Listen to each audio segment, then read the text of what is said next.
Bonsoir à tous. Le top 3 des pays les plus sauvages, avec le plus de nature, les destinations vraiment nature.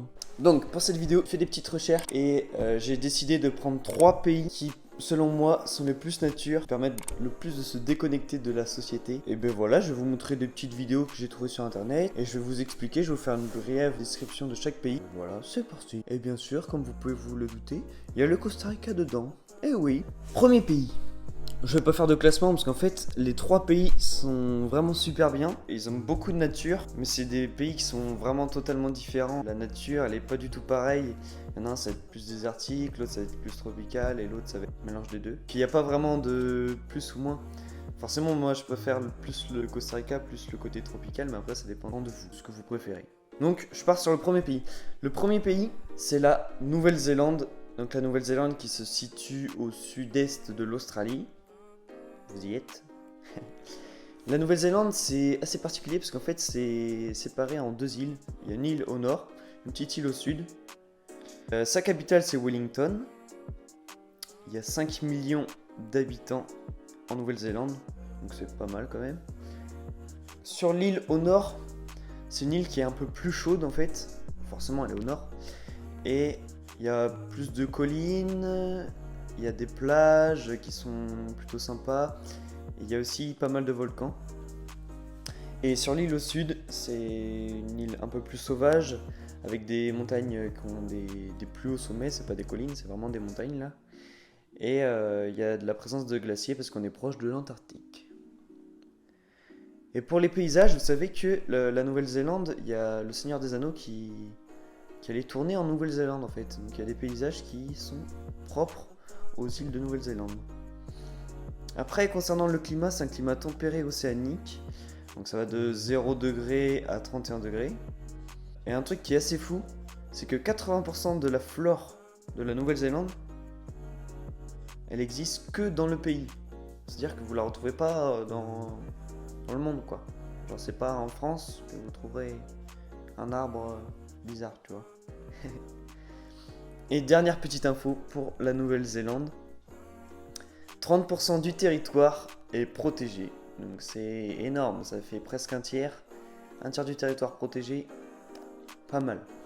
On passe au deuxième pays, l'Islande. Islande qui s'y trouve au nord-ouest de l'Europe, qui est pas loin du Groenland finalement. Donc capitale, c'est un nom un peu bizarre, Reykjavik, hein, je sais pas si ça se dit comme ça. Il y a 400 000 habitants. C'est une île qui est principalement des déserts, des geysers, des cascades bouillantes. C'est une île un peu bizarre, qui a pas mal de phénomènes naturels, mais qui sont pas communs du tout. Donc c'est vraiment surprenant. Et toute la côte sud, en fait, ça va être des glaciers, ça va être des plages noires, des paysages volcaniques, et il y a aussi la présence de bains thermaux, comme on peut voir souvent à la télé ou sur les réseaux sociaux. Concernant le climat, c'est un climat océanique tempéré.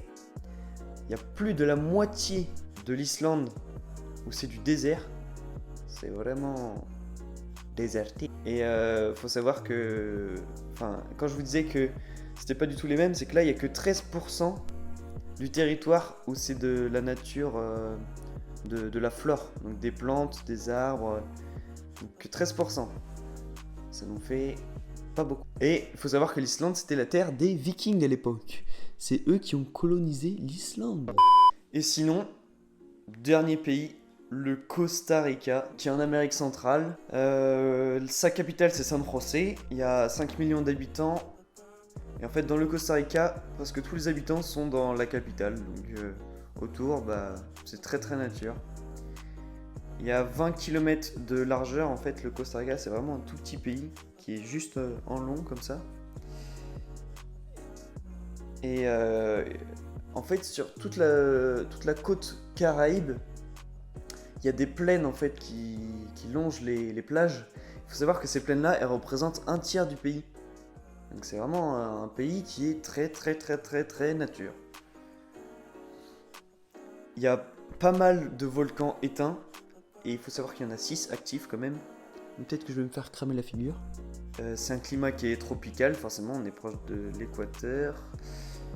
Et on est proche aussi de l'Amazonie quelque part.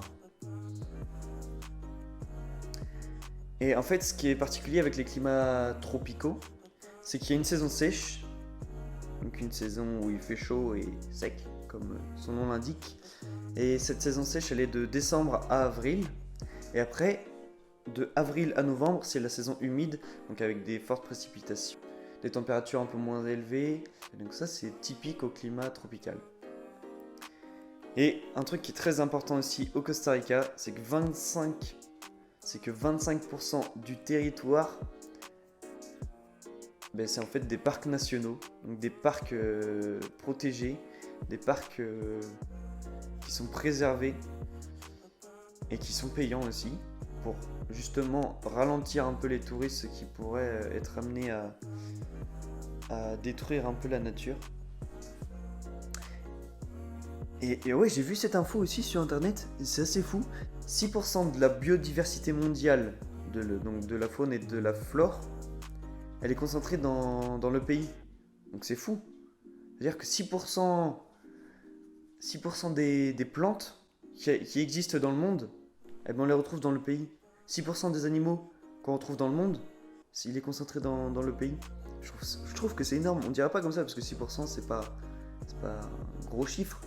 Mais c'est quand même énorme quand on y réfléchit. Waouh, c'est beau. Donc voilà, j'espère que cette vidéo vous a plu, que ça a été un peu relaxant, que vous avez appris des choses, que vous avez envie de voyager soit en Nouvelle-Zélande, soit en Islande, soit au Costa Rica. Parce que c'est vraiment des belles destinations, des destinations qui sont très nature, qui permettent vraiment de se couper de la société. Il y a de la faune et de la flore super intéressantes dans les 3 destinations. Sinon, hasta luego!